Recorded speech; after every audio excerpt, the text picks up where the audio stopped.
Ayan po, at mayroon po tayong good news at mayroon din pong bad news akong ibabalita sa inyo. Kaya stay lang po para sisiguraduhin ko sa inyo, tatalon kayo pag narinig nyo yung good news. Ha? Pero bago siyempre yan ay nais ko po munang ipaabot ang aking mapagpalang pagbati sa lahat po ng aking mga subscribers, followers at mga viewers. Ayan, at sana manawari ay nasa mabuti kayong kalagayan lagi at ligtas sa anumang uri ng kapahamakan, sa lahat ng uri ng mga sakit, sa lahat ng uri ng matitinding problema sa buhay. Bagkos ang darating sa inyo ay swerteng walang katapusan. Ayan naman po lagi ang aking ipinagdarasal sa ating Panginoon, na sana ay ibigay na po, i-grant na po ng ating Panginoon na ibigay na po sa inyong mga subscriber ko ang swerteng walang katapusan. Ayan.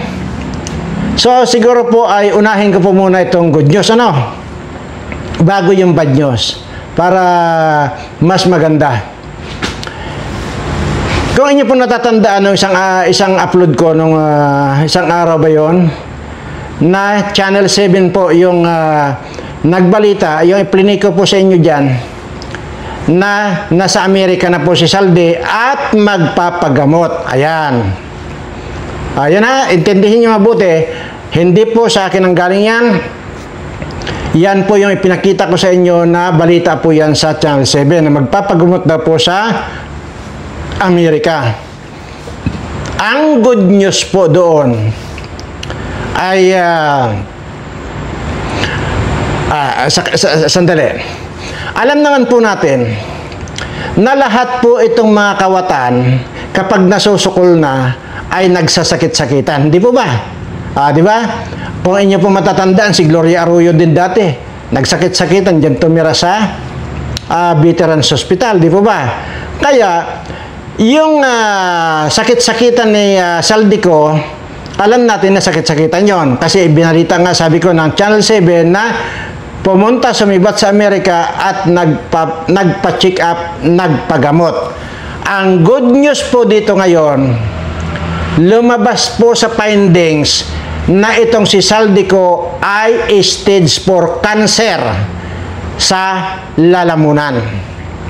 Yan ang good news na ating nalaman. Bakit naman kaya sa lalamunan na nagkaroon ng cancer? Stage 4 na po. At ayon sa kanila ay ilang cm na po ba, malaki na raw po yung bukol dito sa may sa lagusan ng paglunok. Yan. Anong tawag dito? Basta dito, ito tawag din. Basta itong liig na lagusan nga ng pagkakumakain. Ayan. So, yan po, malaki na raw po yung bukol, kaya stage 4 na po. So, ngayon, ay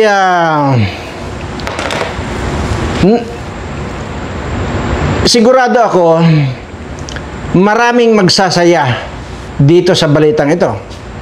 Pero ako po, sa totoo lang, bagamat ganito, bagamat lagi kong sinasabi rito, na lahat itong mga politikong ito, magkamatay na lang silang lahat. Pero dito po sa pagkakataong itong balita na stage 4 na po itong gagong to, ay malungkot ako dahil nga hindi pa po natin nababawi itong mga kinulimbat ito. Hindi po sapat yung mamatay ito Para sa akin, hindi po sapat Kaya tingnan mo nga yung mga pamangkin niya, anak niya, hindi ba ang yayabang? Ipiniplex pa nila dyan yung kayabangan nila, kung ano-anong mga bag nila. Pero sisiguraduhin ko po sa inyo, dahil yung lagi araw-araw natin pinagdadasal na magkamatay itong lahat, magkasakit, magkakanser itong mga ito, nangyari. So, ito naman ang isunod natin itong mga mayayabang na pamangkin at anak nito, pamilya nila, buong pamilya nila, ay magkakasakit din ng cancer. At dapat yan automatic, madetect na lang, stage 4 na pala. Yan, buong pamilya nila. Hindi po ako masaya hanggat hindi nababawi itong mga kinulimbat itong mga animal na mga politikong ito. Sige, sa ngayon po ay stop muna tayo dyan. Ang mahalaga po ay ang findings ng doktor ay stage 4 cancer dito sa lalamunan. So baka ko siguro kaya sa lalamunan ang binira ng ating Panginoon kasi nga, di ba? Kung ilang bilyon ang nilamon nito na pinaghirapan nating mga Pilipino. Ayan. So ngayon, mag-segue muna tayo sa doon sa ano kanina? Good news at saka bad news na balita. Sa bad news naman tayo. Ang bad news dito, di ba? Kagabi, na balita naman ng Channel 7. Ako po, hindi ko na po kailangan i-play pa rito, di ba? Kasi alam ko na panood nyo rin po yung sa balita kagabi na Channel 7. Na ang sinasabi po rito, napakarami. Ilan ba yung nabanggit? Sa ngayon pa lang sa ngayon pa lang ay 15 na congressman. Sa ngayon pa lang, hindi pa hindi pa na i-broadcast yung iba, pero sa ngayon ay 15 na congressman ang bistado na sa kanilang partisipasyon sa pagnanakaw dyan sa flood control project na yan. Bistado na po itong 15 congressman. Yan po ang nakakabuisit. Imaginin mo, yung inaasahan ninyo na representative ninyo na mag-aangat ng kaalawanan sa buhay dyan sa nasasakupan nitong mga congressman na ito, sa halip na tulungan kayo, pinagnanakawan pa kayo nitong mga buisit na mga congressman na ito. Ayan. Ngayon, dapat talaga ito, sabi ko nga po, sana naman po ay i-share nyo na itong video natin ito para po mapanood ng yung deciding officer, kung sino man. Kasi nga po, hindi na po kailangan dito ang investigasyon. Matagal ko na pong paulit-ulit ko na lamang pong sinasabi rito na hindi na po uubra ang investigasyon. Una, kahit kailan naman po wala akong nabalitaan na kung mga congressman dyan nakulong na. Aywan natin ngayon. Tingnan mo itong Richard Gomez, kasabwat din palang hayop. Marami pa po yan. Basta 15 po yung congressman na yan na sinasabi na involved dito sa mga insertion na yan, at lahat yon sigurado na yun na ibinulsa na nila kasi wala naman daw project talaga na napunta. Kung mayroon man project, yung mas malaking porsyento napunta sa kanila. Kung baga sa piso, 75 ang kanila, 25 na lang ang pumunta doon sa proyekto. Yun po sinasabi ko. Kaya nga, di ba, pwede mong durugin sa kamay mo yung simento na nasa flood control project na yan. Ayan. Lumabas na po. At ayon po dito sa ating informasyon, hindi lamang po 15 na congressman ang sangkot sa pangungurakot or pagnanakaw ng pondo ng bayan. At diyan naman po sa Senado, nananatili pa rin po yung 6 na senador. Sa ngayon po, wala pang naidadagdag. Tingnan nyo. Sila itong nagpapasasa ng pira natin. Imaginin mo, pag nandyan sa inyo, nangangampanya sa inyo, ang ganda-ganda ng mga pangako nitong mga bullshit ng mga congressman na ito. Na ang sabi, pagagandahin namin ang kalagayan ninyo or ang pamumuhay ninyo. Hindi ba yan lagi ang sinasabi ng mga hayop na to? Yun pala, kabaliktaran. Iboton nyo lang ako. Yun ang sasabihin. Pag nanakawan ko kayo, yan pala ang totoong nasa utak nitong mga kawatang mga kongresistang to. Ito na po yung sinasabi ka na dapat ito ay kinakatay na itong mga ito. Hindi na po kailangan binubuhay itong mga ito. Hindi na po. Wala na. Murahin mo man ang murahin itong mga animal na ito. Wala na po. Hindi na tatalab. Wala na. Imbestigahan mo man ito ng imbestigahan, ganun din. Kagaya itong si Juan na ito, tingnan mo yung sabi ko yung Dung Gonzales. Pangpangas siya na ang congressman, siya pa ang kontraktor, siya pa ang supplier ng materyales na mga substandard. Ngayon, sumibat na rin po ang animal na yan. Itong J.J. Suarez, sapin-sapin ang kaso sa ombudsman. At yung sinasabi ko sa inyo, para lang mapataas niya yung value ng lupa nila, nagumastos ang gobyerno ng napakalaking halaga, ilang milyon. Bilyon po yata inabot ng ospital na yon na hindi naman napapakinabangan ngayon. Nagtayo siya doon sa lupa niya. Nilagyan ng kalsada. Ano ngayon ang resulta? Tumaas yung value ng lupa niya. Ang ibig ko sabihin, kung noong araw na wala yung hospital na hindi naman nagagamit ngayon, nagkakahalaga lang ng piso ang bawat isang ektarya ng lupa nila dyan. Ngayon dahil nalagyan niya ng hospital at nalagyan niya ng daan, yung piso noon, ngayon, naging 10,000 per square meter na. Imaginin mo, ganun na kamahal. Tapos, yung pinatayo niyang hospital na yan na nakatingga naman na hindi naman napapakinabangan ay nagsayang lang ng pera na hindi naman napapakinabangan na mga kababayan niya dyan sa Quezon Province. Di ba? Tingnan mo yun itong mga kaululan nito mga kongresista ito. Marami pa po yan na mga kongresista. So, sa ngayon pa nga lang, yung sinasabi pa lang sinasabi pa lang ng Channel 7 kagabi na balita, 15 na. Yun talagang napatunayan na, yun talagang lumutang na.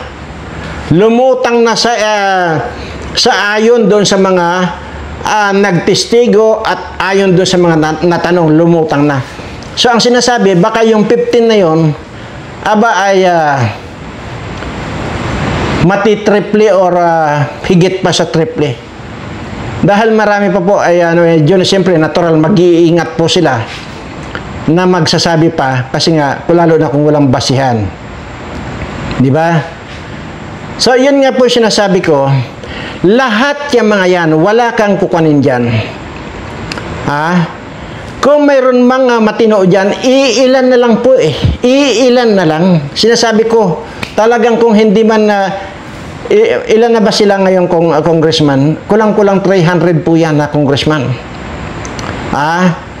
Nasa 250 or 280, something like that. Hindi ko po sigurado kung ilan lahat ang congressman. Ganyan po karami. Pero, baka doon sa 250 or 280 na congressman, baka 5 lang po ang matitino dyan. Sa akin sa pantaha. Tingnan mo itong garin na ito. Hindi pa nakontento sa dingbak siya. Pagtatakpan pa niya itong si Saldico. Anong sinasabi ni Abante noon? Dito sa inexpose ni Magalong, ang sabi ni Abante, di pangalanan mo. Pumunta ka rito, pangalanan mo. Nagpipresenta na si Mayor Magalong ng Baguio na para pumunta dyan at papangalanan na niya. Kasi hinamon siya nitong si Abante na isa ring bayawak ito, isa ring Judas ito. Ito yung pastor na Judas. Ready na si Magalong. Nag-manifest itong si Toby Chanco at saka itong si Congressman Erisi ng Caloocan. Hinarang din nitong si Abante na gago. Isa ring kawatan yan. Ayaw nila napapuntahin si Magalong. Pero sila ang naghamon na pangalanan daw, pero ngayon pa pangalanan. Alam nyo po ba, yung sinasabi ko na doon sa Channel 7 kagabi na sinasabi 15 yung sigurado na sangkot sa mga maanumalyang project na yan, flood control project na yan. Pero alam nyo ba yung ibubulgar ni Magalong? Napakarami po. Mahigit pong 200 yung mga pangalan mismo with evidences, hard evidences or strong evidences dito sa mahigit na 200 na congressman na papangalanan ni Magalong. Tingnan nyo. Kaya yung sinasabi ko noon pa naman, hindi naman itong mga pagmumukha nito, hindi katiwa-tiwala mga pagmumukha ng mga congressman na yan. Bukod na sa ang papangit ng mga pagmumukha ng mga yan, mga kawatan pa. May nakita ba kayong dyan? Maganda ang mukha na congressman? Dati ang iniidolo nyo, itong si Richard Gomez, gwapo ba yan? Ha?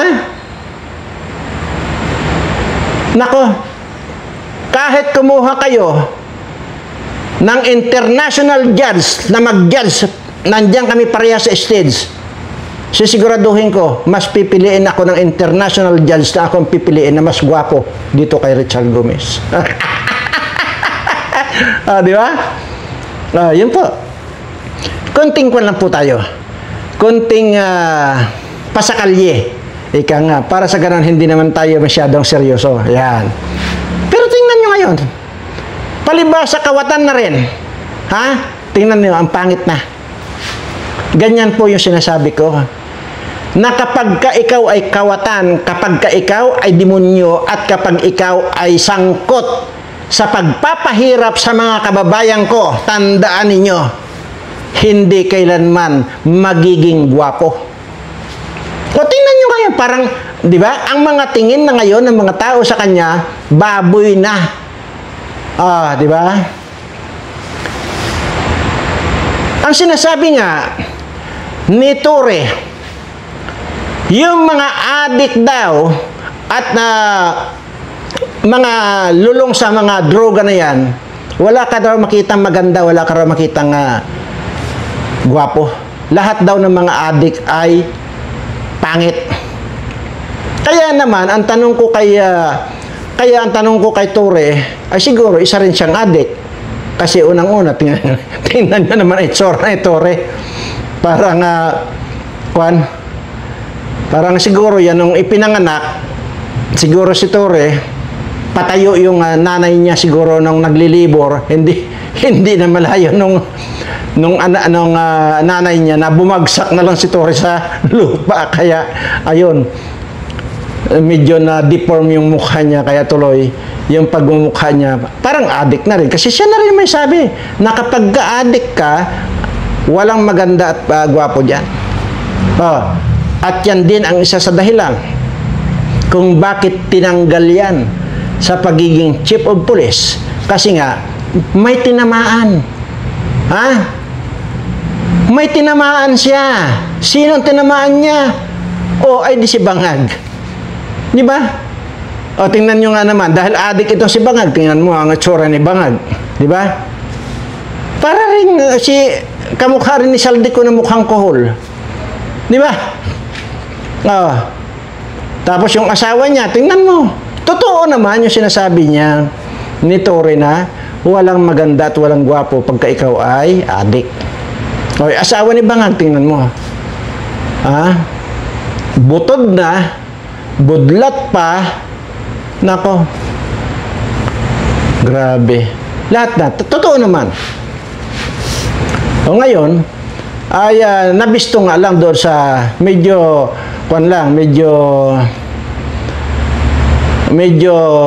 siniraan mo mismo sarili mo. Kasi kung hindi ka nag-a-addict, di sana kasing gwapo kita. Ang problema, wala kang kamukha. Torre. Ito lang ang masasabi ko sa iyo.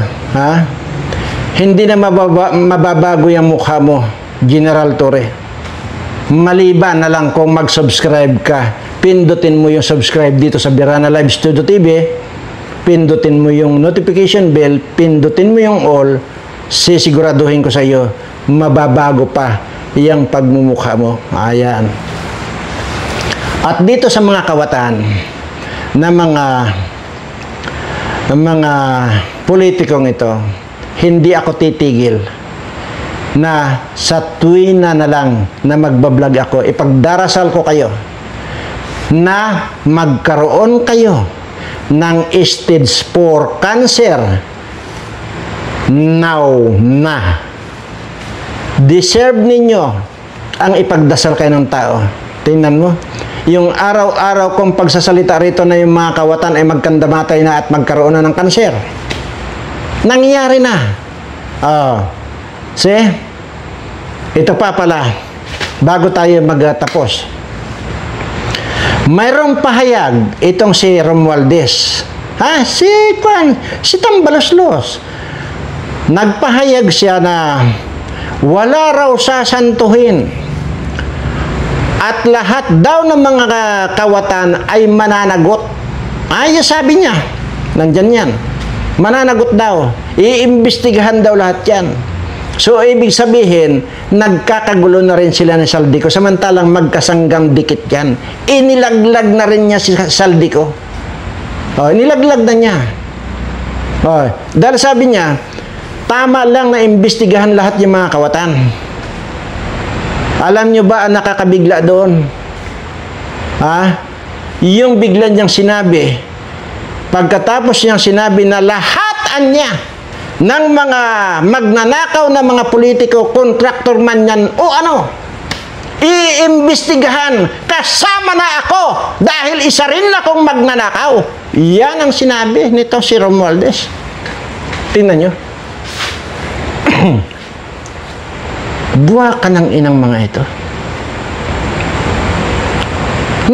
Naglilinis-linisan, ay ikaw nga ang ulo ng pagiging kawatan Di ba? Tapos ang sasabihin mo, yung mga iba lang, hindi ka kasali. Bugok ka.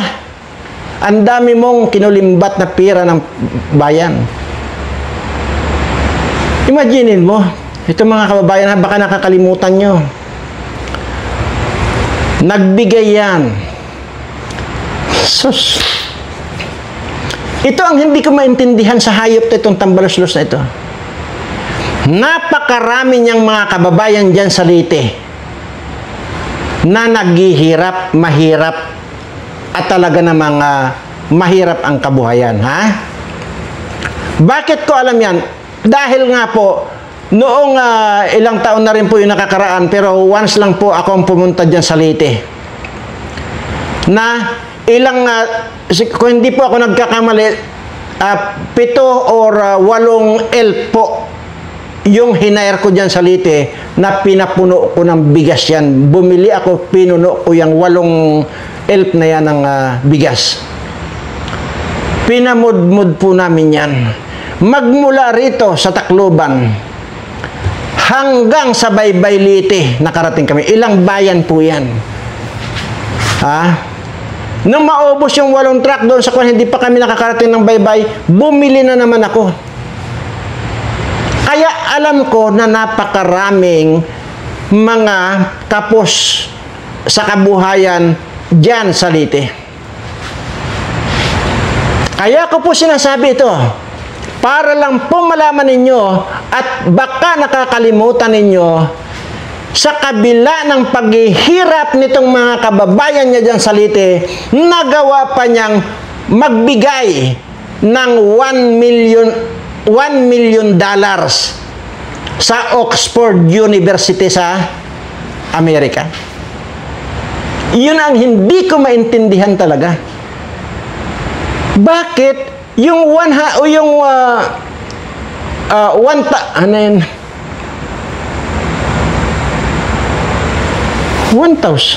Hindi.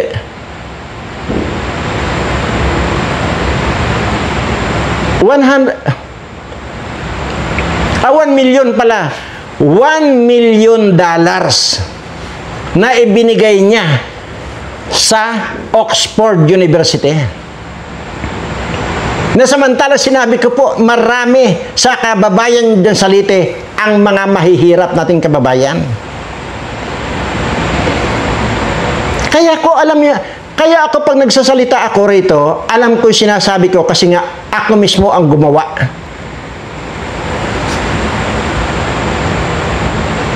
Ngayon, i-challenge sila ako kung pwede ko. Lahat ng yung mga barangay captain dyan na pinuntahan namin para magpa-assist kami doon sa mga mahihirap nating mga kababayan, recorded yan.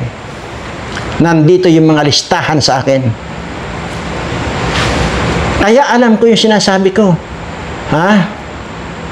Imaginin mo yung $1 million na ibinig. Kaano-ano ba ninyo? Kaano-ano ba natin ang mga ang yaman na yung Oxford University na yun? Bakit kailangan niya pa na magbigay ng $1 million? Baka po nakakalimutan ninyo yan. Tapos hanggang ngayon, binoboto nyo pa rin yung tikbalang na yan. Tapos ngayon, ang lakas ng loob niya, napaimbestigahan daw lahat yung mga nagnakaw sa pira ng bayan. Tapos, ayun, hindi niya isinali yung kanyang sarili. Ako na nagsali sa kanya na dapat isinali niya yung sarili niya. Na ako rin, magnanakaw rin ako, imbestigahan nyo rin ako. Dapat ganun ang sinabi mong unggoy ka. Pare-pareho kayo. Kaya sinasabi ko rito, wala nang mapili sa inyo na mga bugok kayo. Kaya kayong mga bugok, ha? Dahil una, wala na kayong ibang inisip para sa kabutihan nitong mga kababayan natin. Wala na kayong ibang inisip kundi ang pagnakawan, ang pira ng ating bayan. Yun yung sinasabi ko sa inyo.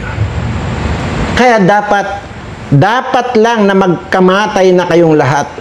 Dapat lang na atakihin na kayo ng mga kanser na yan or ma-stroke na kayong lahat or either mabulunan na kayong lahat ng mga magnanakaw kayo.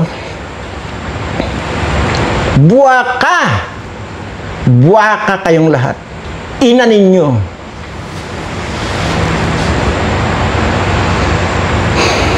Nakakapanginig kayo ng laman. Yan po. Baka lang kasi nakakalimutan ninyo, ha? Lalo na dyan sa kababayan itong itikbalang ninyong congressman na ito. Na itong sa Tambaloslos na ito. Baka nakakalimutan ninyo yun. Ha? Pag umuwi dyan sa inyo, sabihin nyo sa kanya, Congressman na Tambaloslos or Congressman na tikbalang ka, bakit kailangan mong magbigay kanyo ng $1 million sa Oxford University ay samantalang kami rito wala kaming makain? Tapos sabay niyong batukan. Sabi ko nga po sa inyo na pag nagkataon, hindi po ako basta-basta nakakalapit dito. Mayroon sana akong lalapitan noong kailan lang, ilang araw pa lang ang nakakalipas. Pagkakataon ko na sana, ang problema, napakaraming bodyguard, hindi ako makalapit. Dahil dito, ang ginagarantiya ko lang dito, walang makakahalata eh. Walang makakahalata. Basta malapitan ko lang ito, sumagi lang ang anumang katawan ko, daliri ko sa kanya. Titiyakin ko sa inyo. Simenteryo ang aabutin ng mga yan. Kaya ganun po lagi ang sinasabi ko rito. Hindi nila mahalata. Ang problema, ang hirap-hirap lapitan. Hindi basta-basta malalapitan. Napakaraming bodyguard. Isa pa yan. Kung yan na 250 na congressman, mayroon lang silang mga tiga sa 10, 20 na bodyguard. Imagine nyo niya kung gaano karami yung pinapasweldo ng bayan, pinapasweldo natin. Gaano karami yan. 10 hanggang 20 ang bodyguard ng mga animal. Sa Senado, mayroong senador dyan, 50 ang bodyguard. 50. Imaginin mo. Tapos, ganyan-ganyan lang ang gagawin nila. Pag nanakawan pa tayo ng mga animal ng mga politikong ito, pinapalamon na nga natin itong mga animal na ito. Lahat ng hininga nila, tayo ang gumagastos sa mga hayop na ito. Bodyguard nila, katulong nila, lahat na tayo ang gumagastos pag nanakawan pa tayo nitong mga makakapalang mukha nito. Iisa lang ang masabi ko, nawa kanser ang dumapo sa inyo at matigok na kayong lahat ng mga buwaka ng ina ninyo. Pasensya na po mga subscriber ko. At on motion na naman ako. At bago pa po kumulo, itong medyo nararamdaman ko na yung papitik-pitik na yung dugo ko. Tapusin na po natin ito. Pero bago po yan, bago ko po tapusin ito, ito po, mayroon na naman pong bagyong parating. Wala naman po akong pwedeng sabihin sa inyo, pakaingat po kayo. Dahil mahirap po yan. Yan pong mga ulan na yan, lalo na po sa inyong mga anak, iwasan po nila na magpaulan-ulan dyan. Hindi po ba't inuuso sa mga bata pag umuulan, nagliliguan sa ulan? Huwag po. Huwag nyo pong papayagan yung mga anak ninyo. Dahil yan po, ulan po na yan, may mga halong na po yan, may mga halong chemicals yan, at hindi natin alam. Baka sasabayan ng mga kalaban, lalo na itong China. Baka yan ay mayroon lang silang ika-cloud seeding dyan na may lason.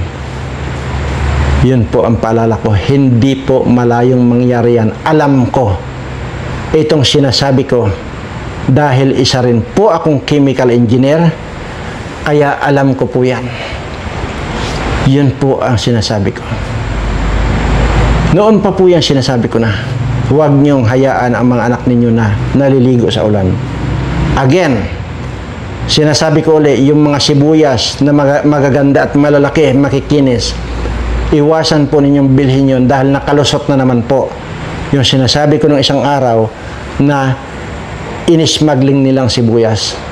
Baka po mabili ninyo, yan pong mga sibuyas na yan, na magaganda na yan, ay napakataas po ng lead content niyan.